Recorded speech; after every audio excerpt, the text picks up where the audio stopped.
Terjemah Tafsir Jilid 1 halaman 145. Al-Quran Surah Al-Baqarah ayat ke-34. A'udzu billahi minasyaitonir rajim. Wa idh qulna lil malaikati isjudu li adama fasajadu illa iblis aba wastakbar wa kana minal kafirin. Artinya, dan ingatlah ketika kami berfirman kepada para malaikat, sujudlah kamu kepada Adam, maka sujudlah semua kecuali iblis. Ia enggan dan takabur, dan adalah ia termasuk golongan orang-orang yang kafir. Pengertian secara umum, setelah Allah memberitahukan kepada Adam tentang kedudukan Adam sebagai khalifah di bumi, Allah memerintahkan kepada para malaikat untuk bersujud menghormati Adam. Bukan sujud dalam pengertian menyembah, sebagai tanda penghormatan dan permintaan maaf atas apa yang mereka katakan, mengapa engkau hendak menjadikan khalifah di bumi itu orang yang akan membuat kerusakan. Penjelasan wa idh qulna lil malaikati isjudu li adama. As-sujud secara bahasa berarti tunduk, patuh, atau sujud. Ungkapan paling konkret dari sujud ini ialah meletakkan kening di lantai atau tanah. Hal seperti ini merupakan kebiasaan pada masa dahulu di dalam menghormati raja, seperti sujudnya Nabi Yakub dan putra-putrinya kepada Nabi Yusuf. Sedangkan sujud kepada Allah ada dua macam. Satu, sujud yang dilakukan makhluk berakal sebagai manifestasi dari ibadah dengan cara yang sudah kita kenal. Sujud yang dilakukan oleh makhluk Allah selain makhluk berakal dalam bentuk taat dan tunduk kepada kehendak Allah. Hal ini seperti dijelaskan Allah di dalam surat Ar-Rahman ayat ke-6. Wan najmu wasyajaru yasjudan. Dan tumbuh-tumbuhan dan pohon-pohonan, kedua-duanya tunduk kepadanya.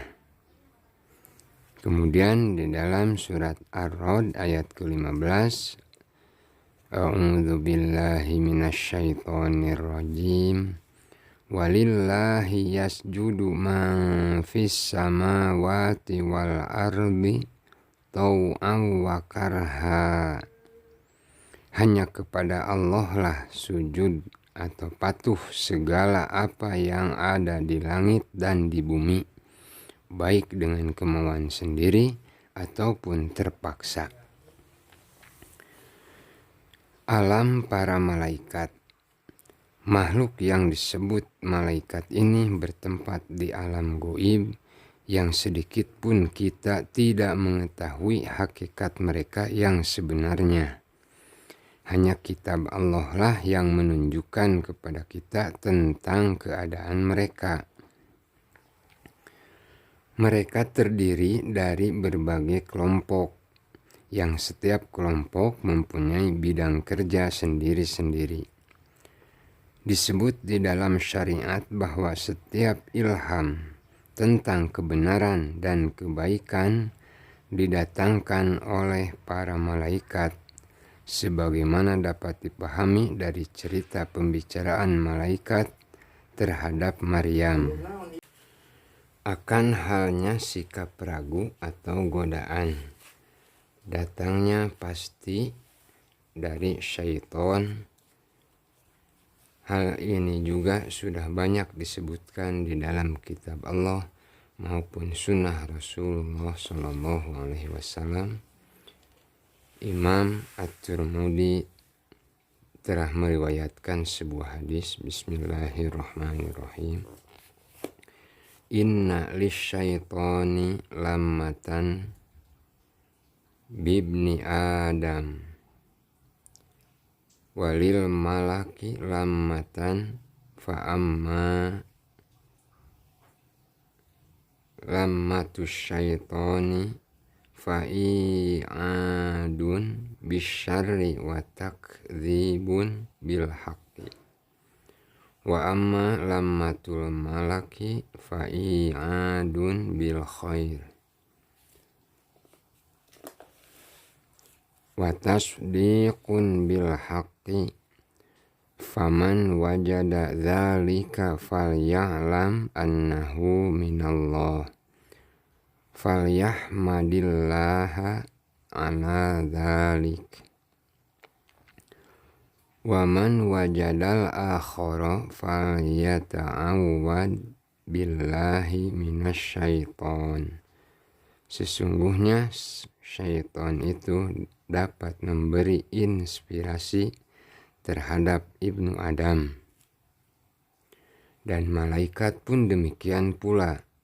Inspirasi syaitan itu tandanya ialah selalu mengajak kepada kejahatan dan selalu menolak kebenaran.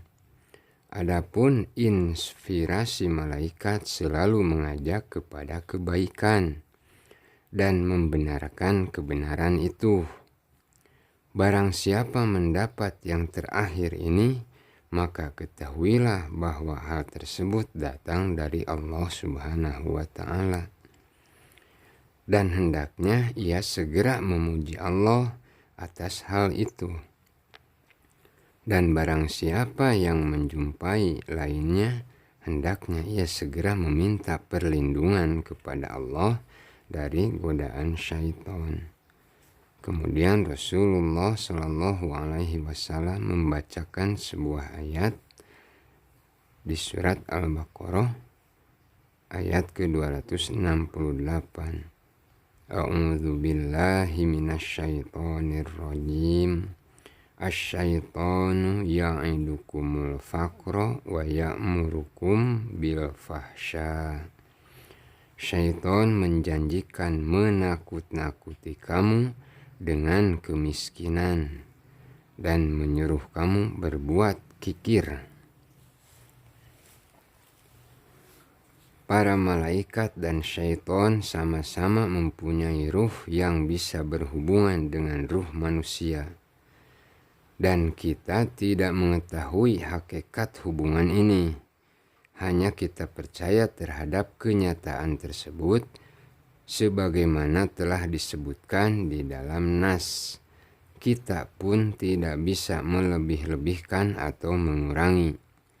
Sebagian ahli tafsir mengatakan bahwa apa yang telah disebutkan berkenan dengan masalah malaikat yang telah diberi tugas untuk bidang-bidang pekerjaan tertentu, seperti menumbuhkan tumbuhan, menghidupkan hewan, dan memelihara manusia, mengandung pengertian bahwa pertumbuhan yang terjadi pada tumbuhan itu hanya merupakan tiupan ruh tertentu yang ditiupkan Allah pada biji-bijian, sehingga tercipta suatu kehidupan.